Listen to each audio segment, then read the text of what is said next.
வணக்கம் நண்பர்களே, இது உங்கள் விண்மீன் கதைகள். இன்றைய கதையோடு நான் உங்கள் மேனகா. ஒரு மாட்டுக்காக தொடங்கிய சண்டை எப்படி ஒரு ஏழை பெண்ணை ராணியாக்கியது என்று தெரிந்து கொள்ள வாங்க கதைக்குள் போகலாம்.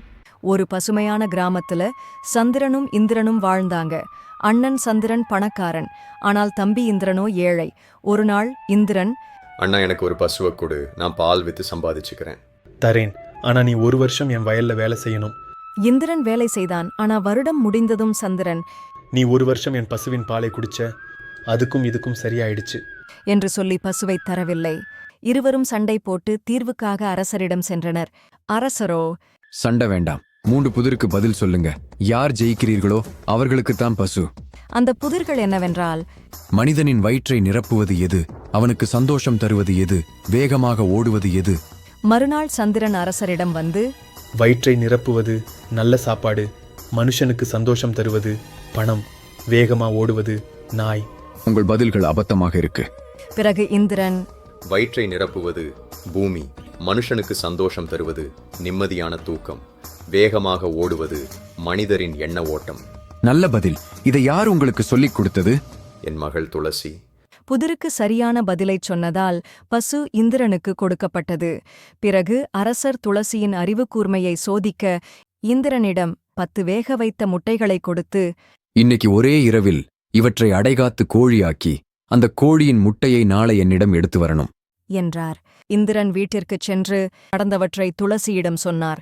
துளசி தன் அப்பாவிடம் பானை நிறைய வேக வைத்த துவரை விதைகளைக் கொடுத்து, அரசரை இப்போதே அந்த விதைகளை வயலில் விதைத்து வளர்த்து அறுவடை செய்து என் கோழி குஞ்சுகளுக்கு உணவாக அவற்றை கொடுக்கச் சொல்லுங்கள். அப்போதுதான் என்னால் நாளைக்குள் இந்த கோழிகளை வளர்த்து அரசருக்கு முட்டையை தர முடியும் என்றாள். இந்திரனும் அரண்மனைக்குச் சென்று அரசரிடம் அதையே சொன்னார். அரசர் பயிரை பார்த்து சிரித்து, அடடா, உங்கள் மகள் ரொம்ப புத்திசாலிதான். அவளை நாளைக்கு என்னை நேரில் வந்து சந்திக்கச் சொல்லுங்கள்.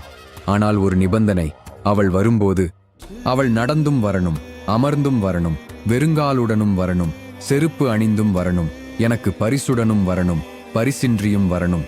இது என் கடுமையான உத்தரவு என்றார். இந்திரன் வீட்டிற்குச் சென்று அரசரின் நிபந்தனை பற்றி துளசியிடம் சொன்னார். இரவு முழுவதும் துளசி யோசித்தாள். நடந்தும் செல்லணும், அமர்ந்தும் செல்லணும். எனவே தன் ஆட்டை தயார் செய்து மறுநாள் தன் ஆட்டின் மீது அமர்ந்து அரண்மனையை நோக்கிச் சென்றாள். அவள் ஒரு காலில் செருப்பு அணிந்தும் மற்றொரு காலில் அணியாமலும் இருந்தாள். தன் கையில் ஒரு சிட்டுக்குருவியை மறைத்து வைத்திருந்தாள். அரசரிடம் சென்றதும், இதோ உங்களுக்கான என்னுடைய பரிசு என்று சொல்லிக்கொண்டே அவரிடம் சிட்டுக்குருவியை கொடுத்தாள். அது அரசரின் கையில் பிடிபடாமல் பறந்து சென்றது.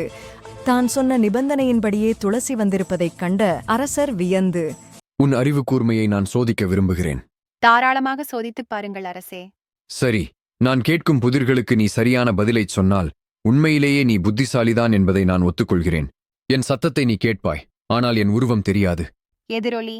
நான் நெருப்பில் எரிந்தாலும் அழிய மாட்டேன். நிழல். நான் பேச மாட்டேன், ஆனால் எல்லாற்றையும் சொல்லுவேன். புத்தகம். உன்னால் என் பாதையை பார்க்க முடியும், ஆனால் என்னை நிறுத்த முடியாது. மழை. என் நிறத்தை நீ உணரலாம், ஆனால் என்னை தொட முடியாது. வானவில். நான் உருளுவேன், ஆனால் நடக்க மாட்டேன். பந்து. நான் நீண்ட நேரம் பேசுவேன், ஆனால் எனக்கு வாயே இல்ல. வானொலி. அறிவுக்கு. அனுபவம். மௌனத்துக்கு. சிந்தனை. வெற்றிக்கு. முயற்சி. வலிமைக்கு. உறுதி. தைரியத்துக்கு. மனசு. அழகுக்கு. புன்னகை. நேசத்துக்கு. இதயம். அரசர் மகிழ்ந்து, அருமை, உன் அறிவு என் மனதை தொட்டுவிட்டது.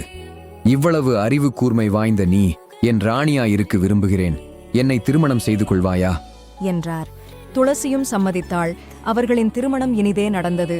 நன்றி. மீண்டும் அடுத்த வீடியோவில் சந்திப்போம்.